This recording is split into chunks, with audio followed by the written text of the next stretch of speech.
Hello, everyone, and welcome back to another breakdown of Saints training camp, day 15. A little bit different. We had an evening practice, and look, it's late, but we got work to do. So we're going to dive into it very shortly. But before we do, just want to give a shout out to Justin Burgess at Ben Pro for sponsoring today's show. Again, if you have a business that's in the greater New Orleans region and you need help with employee benefits or health insurance, give Justin a call, 504-888-8038. He's going to take great care of you, and tell him that John Hendrix sent you. Thanks again to Justin Burgess for sponsoring today's show. Day 15, like I said, it was a little bit different. So 4 p.m. practice, or 4:30 is when we were able to get out there to about 6:15.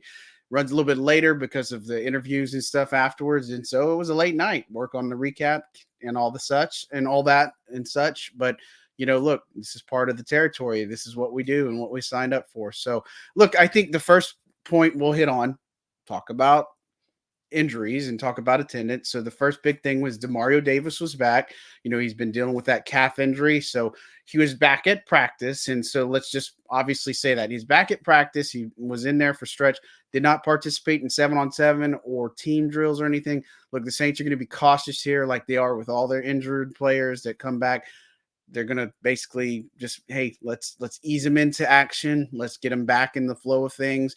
And so I don't know if we'll see too much of Demario Davis when it comes to joint practices with the Chargers. So that's something to pay attention to. But he was back. That was good. Also saw Lucas Kroll doing some work with the trainer. That's encouraging too. He's a guy that really needs to get back up to speed. Got hurt on a really crazy play inside a few days ago. And so those things, they suck, but hopefully he can come back sooner rather than later. And of course, we got a real positive update. I saw Kendre Miller at the beginning of stretch, and then he came out later to observe practice as kind of an innocent bystander. But look, he got better news on his knee. It's a knee sprain, minor. They got better news. He's going to make the travel, or he's going to travel with the team up to California. So good news there. So those who weren't there, same cast and characters, except for two wrinkles. Michael Thomas, Cam Jordan weren't there. Veteran rest days, Dennis Allen said he got a full game of work in. It's been a little bit since he's had that. So he gave him extra veteran day off for recovery and such. But, Traquan Smith still dealing with a groin. Rashid Shaheed still dealing with a groin. Kirk Merritt, hamstring. Landon Young, again, we heard it was a sprained MCL. Still waiting on confirmation for all that and see what his prognosis is. Andres Pete with the quad, Jesse James also groin, Kroll with the tailbone, and then we had Cam Jordan. So as far as practice goes, I mean, real interesting. We didn't see any of Jay Kaner today. It was all Derek Carr and Jameis Winston, and so we saw them at 7-on-7s, and so they ended up like rotating play or rotating series, and so like you had Carr do his, then Winston came in, and you had Carr do his, and then Winston came in and such. And so we had that a little bit, but that was kind of the flow of it. I thought 7-on-7s, they later moved over to the red zone and such. Some real big highlights there, I think, that we see in there. I think Juwan Johnson is a guy that continues to impress. I really loved what I saw from him in the Chiefs game, which we didn't really even talk about on this. But, look, this is training camp. We'll kind of stick to that. But, I thought I was really encouraged with the game. I saw everything I needed to see from the starters. I really don't need to see them again. Interestingly enough, Dennis Allen was asked if we're going to see Derek Carr against the Chargers. He said, we'll see. I'm inclined to think that he's not going to play on Sunday. Don't quote me on that, but I think that the joint practices with the Chargers are going to hold a little bit more weight there just to be able to get some of that experience. I'd be pretty surprised if they do play, but we will see, because I think we got all the answers we need from the first team offense and defense. There's really no reason to roll them out there, in my opinion. But again, I'm not the head coach of the New Orleans Saints. We'll see how that kind of rolls out. But sevens, look, I thought that you had a couple of good things out there. Really, the highlights were in team. And so a couple team sessions where they were able to go from basically on the opposite side of the 50, and then they moved into the red zone action. Defense was holding tough in 7-on-7s, and in the early part of team drills only gave up one touchdown. I think that was Kawan Baker on one of the routes from Jameis, if I'm not mistaken, and he actually had a keeper inside for a touchdown as well. And so look, I mean, you see some of these things that transpire through this, and um, it's good to see some of that type of stuff. And actually, I think Kwan's was a 7-on-7, if I'm not mistaken. Yep, it was 7-on-7. So don't go back, or let me back up. It was from the 7-yard line. He had a nice little route against Marshawn Lattimore in 7-on-7s, made it a nice little juke at the one, and got in from Winston. So that was a good highlight from 7-on-7s. And as far as team goes, again, a few things, Pop. I thought that Carl Granderson continues to improve. He continues to show up. His pass rush is great. I know he didn't really do too much against the Chiefs, but he's been doing it in practice. I think it's just a matter of time before we do see a lot of that click and kind of come through on a different level. Nathan Shepard showing up. Brian Brisset, I thought he had a really good rep and getting off the ball and getting into the backfield to try to blow up and get pressure on Carr and such. I think those things are coming, right? And so I'm excited about this defensive line. My question mark is the linebacker spot and the offensive line. We talked about it on here. Linebacker, I think they have some unsung heroes. Jalen Smith was very active today. We talked to him after practice. He's very excited to be here, obviously, just another stop because he was with Dallas, and then you had Green Bay, New York and such. So, I mean, it was a little bit different for him as where his career trajectory has gone and such. But look, I think for him, it's one of those things where he was getting a lot of work with Pete Werner, working alongside with him as far as it goes with, nickel coverage and such. So I thought that it was really interesting to see Jalen Smith do a lot of work here and there. And look, he was pretty active. And so I think he's learning. He said it's a familiar system. It's the first time he's worked with a defensive head coach. Most everybody that he's with, or everybody else that he's been with, is offensive minded. So maybe he's somebody that can make a push and try to make a case for the roster. Worst case, maybe he's a practice squad guy. But again, other teams are going to be interested. We'll see how that kind of plays out. But really, the highlights of the day came in 2 minutes.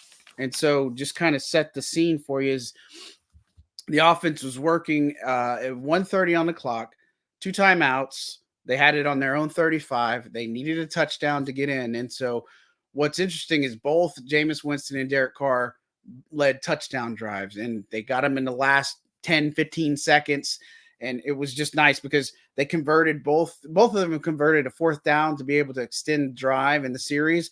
So I thought that was nice. Going on Carr's drive, look, he had a couple of good passes. One, it was a seam route up to Juwan Johnson for a big gain that kind of flipped the field, if you will. And so then you had Alvin Kamara get back-to-back touches and such. I thought that was really good on him. Chris Olave, again, didn't really do much in the first game, which is fine because, I mean, think about this offense. He didn't touch the ball. He got the first target, but they still were able to beat him with Juwan Johnson, Michael Thomas, Kamara, and running football. I mean, this is what we hope for, right? And Kirkwood gets the reward at the end with the touchdown. But, as far as it goes, he made a really cool catch off the sideline working against Alontae Taylor. The ball was a little bit low, but he was able to get it and kind of scoop it underneath to get the catch. And then as far as the touchdown, it was 7 seconds left. They were from the 9-yard line. He finds Juwan Johnson in the back of the end zone. Lattimore and Matthew were the closest that were there. And so that was a big moment because, sticking with the play, you get Johnson for the touchdown. Now, they did put Blake Grupe in there for the extra point. And so he made that, and he actually hit all 6 of his kicks.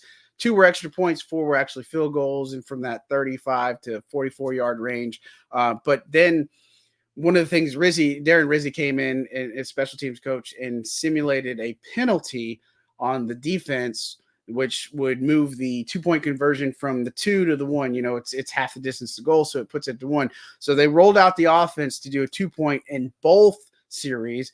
Now, Grupe didn't kick in the second one when Jameis had it, but they get the 2-point conversion, Alvin Kamara inside for a touchdown run, and they win that series. And then Jameis comes, his series was pretty good.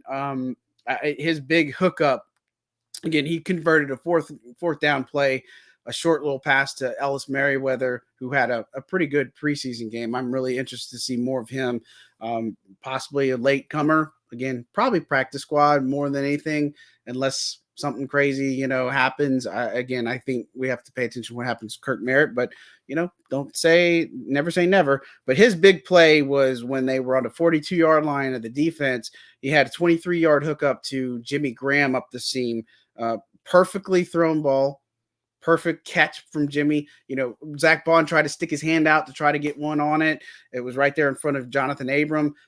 So that was a big Jimmy moment, if you will. And so that was something we're waiting to see. I know he got that one catch in the Chiefs game and everybody just erupted, but look, it was interesting, just sequence of events. And I really love that hookup from Jameis. And then as far as the play that went in play of the day, if you will, they were from the 3rd and 10 from the 19-yard line. So they had a spike after that. Then they tried a back shoulder to Adam Prentice, who had a couple of targets today, just couldn't get him in. But he had a touchdown to the post with Shaq Davis from 19 yards out. Look, this was an insane catch. Not as good as what we saw from Keith Kirkwood the other day, but back of the end zone, goes up for it one-handed, comes down. I don't know how he stayed in bounds, but they gave it to him. And it was a big moment for him. Shaq Davis is a guy that I think has ascended a little bit. You saw this team release James Washington in favor of Darrell Williams. Look, I think Washington is a guy that just, didn't really – I thought he was ahead a little bit in some aspects, but I've been telling you guys that it's been Keith Kirkwood, Traquan Smith is the guys, and then A.T. Perry having a really good game. But Washington did a few things here and there. I thought Brian Edwards had a really good week of practice, did a little bit things in the Chiefs game, but Washington just never really got opportunities, chances, I guess, in a way to really showcase what he's about. And, this is the NFL. And so those things happen for a veteran like him. Hopefully he lands on his feet, but Shaq Davis, big moment. Again, guy that I think can end up on the practice squad here. But that was a really good hookup. And I wish we had video, but we don't.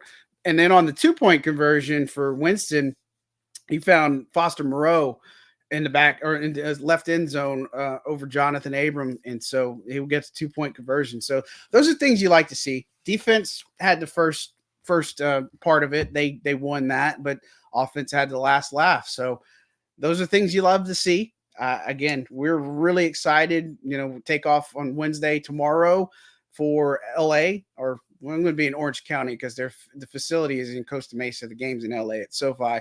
So we'll be out there, me and Ross Jackson. We're going to give you all the coverage from joint practices, which are going to be on Thursday and Friday. So tomorrow is going to be the travel day for everybody. Thursday starts joint practices. I believe it's 9 to 11 in their time. So adjust accordingly. We'll be there with reactions, interviews, all the 9 yards, and then I'll be out there for the game on Sunday. So, which is actually going to be nationally televised. I say nationally. It's going to be available on NFL Network. Put it that way. Last week's was available on NFL Network when they suited up against the Chiefs. This one's going to be on NFL Network. The game against the Texans, the finale, is going to be a nationally televised broadcast on Fox. So, really exciting news. Again, thanks to Justin Burgess for producing today's show and sponsoring today's show. I really appreciate all you guys' support. Thank you so much. We will talk at you in California. Have a good one and be good people.